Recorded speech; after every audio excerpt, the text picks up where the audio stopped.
Okay, welcome to lesson number 3. Today we're going to be doing the Beatles solo from Let It Be. This is the album version. George did quite a few takes of this solo, and the one on the radio version and the Let It Be Naked is much inferior to the album version in my opinion, which is one of George's most rockin' solos. So I'm going to play it through to a backing track and then break it down for you.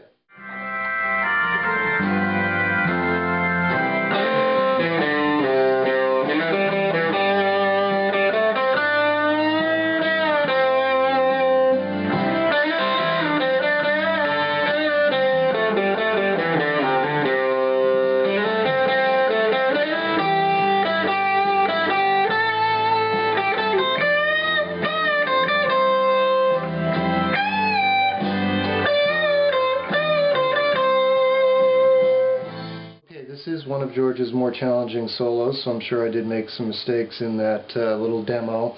But I'm going to give you at least a rough idea of how to play this solo.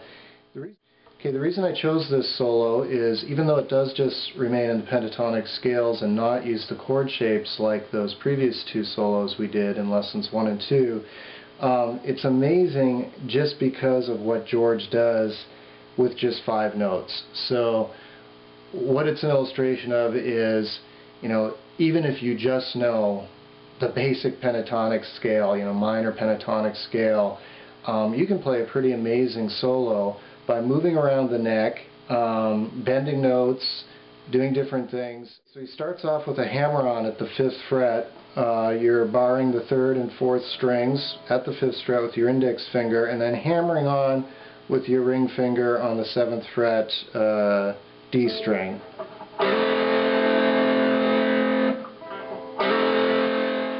He kind of does a slur after that hammer-on, but it's faster than that. He's basically going down those 3 notes on the 5th string, 7th, 5th, 3rd. So he's hammering, pulling off,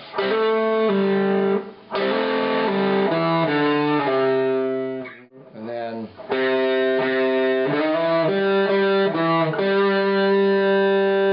one of the easier licks.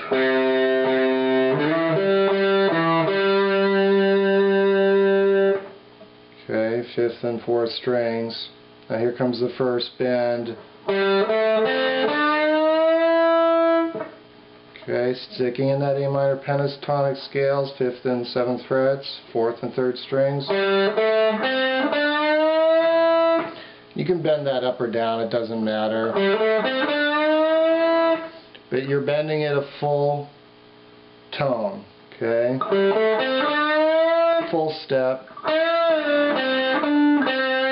And then releasing it and playing that next lick. Next, he's going to slide up to the 2nd position A minor pentatonic scale. You remember in the John Fogerty solo we did in number 2, he slid up to these 2 notes on the 3rd and 2nd string. George slides up to the 3rd and 1st string, but it's all that 2nd position A minor pentatonic box. So he slides up. So your ring finger, 3rd string, 9th fret, your middle finger, 1st string, 8th fret. Okay, and he slides back down into that 1st position A minor pentatonic, again much like that Fogerty riff from lesson number 2.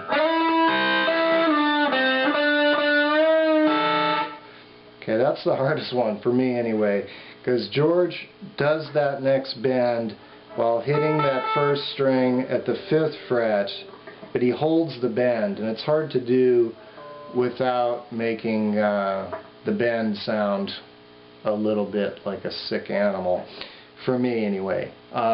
If you have really good bending technique, hopefully you can do that, but I kind of cheated a little bit.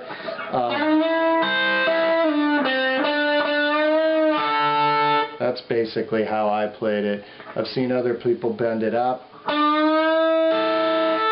Again, that's hard to do, but what you're doing is you're bending that 3rd string 7th fret up a whole step while hitting that 1st string A note at the 5th fret. So, and And then it's a simple walking down the pentatonic scale to that note that the C note where we kind of started the solo after that hammer on.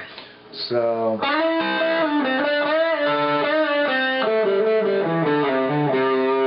okay, that's the end of the first go-round of the chord progression, which is incidentally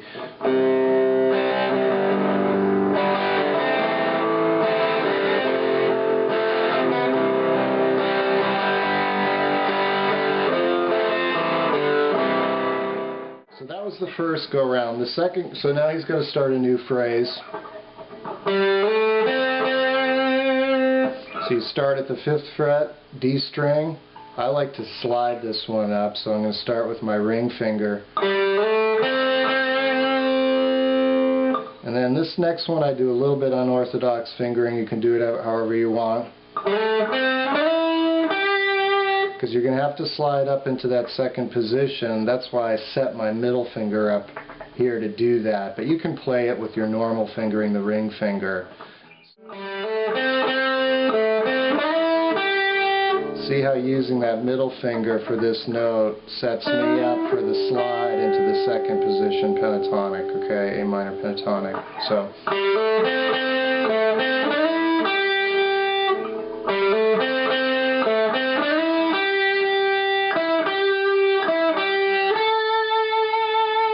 that part's really simple. He's just doing that same little motif again, over and over.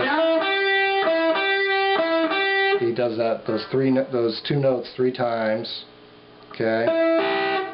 9th and 8th frets, 3rd and 2nd string. You want that note to really ring out. That's your root. That's the A, the 10th fret, 2nd string, and he holds that. So you want to really get it to ring.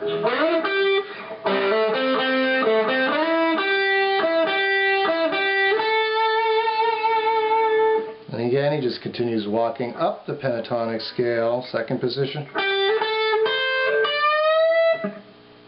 Okay, just 4 notes, 1st and 2nd strings. And then he really bends about a full step, again, the 10th fret, 1st string. It's kind of a double bend is what you've got going on at the 1st string, 10th fret.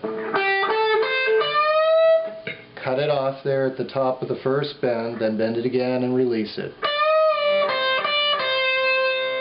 Now he's going to go up to the 4th position, A minor pentatonic. We started in the 1st, went down a little bit there to the 5th, went up to the 2nd, skipped the 3rd, now we're going to be at the 4th. So at the 15th fret, just does a big bend. That's it. One note, 15th fret, 1st string, ring finger. Bend it and release it, cut it off. Okay, and then 15th and 13th frets on the 2nd string, the last little lick.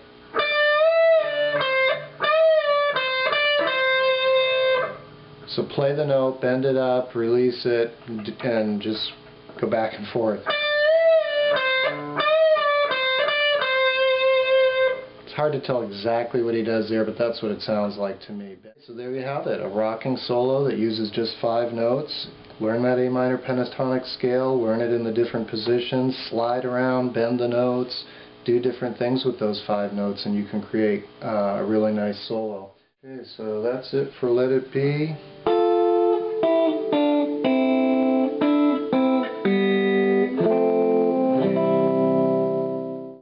Play the backing track for you so you can practice soloing over that, and you can do that while you watch the snow fall here in the Oregon Cascades.